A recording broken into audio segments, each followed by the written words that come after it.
নমস্কার বন্ধুরা, আবারও চলে এলাম আপনার একটা ভিডিও নিয়ে, মাছের ভিডিও নিয়ে। দেখুন আমাদের বাড়ির পাশে আমার দাদার বাড়িতে মাছ ধরা হচ্ছে। এই দেখুন এখানে মাছের যে কাউন্টিং হচ্ছে, মানে কত গ্রাম মাছ হয়েছে তার জন্য এখানে কাউন্টিং হচ্ছে, ঠিক আছে। যে মাছের একটা সাইজ থাকে না, তার জন্য। আর এখানে হচ্ছে কাঁটা হচ্ছে, কাঁটাতে কিন্তু এখানে হালকা কারচুপি হচ্ছে, জানেন।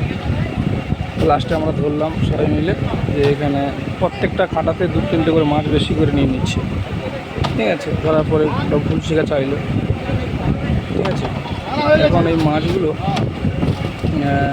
লোড এরা এখান থেকে মানে মাপ করে ওখানে লোড করে নিয়ে এবারে ডাইরেক্ট নৌকোতে নিয়ে একবারে স্টক করছে। বর্ষাকাল তো আমাদের এখন দেখুন, এখন কাদা, চারদিকে রাস্তা কটা কাদা। আর আমাদের এই সাইডে আমার বাড়ি, আর এইখানে দেখুন নদীর সাইডে এবার ডাইরেক্ট নৌকোতে মতো লোড হয়ে যাচ্ছে। দেখুন অনেকগুলো লোক আসছে যাতে তাড়াতাড়ি মাছটা উঠানো হয়ে যায়, কেননা বর্ষা হচ্ছে। আর এখানে তো মাছের কাম্পিং হচ্ছে, কত কিছু সাইডে বসে আছে আমার দাদা হয়।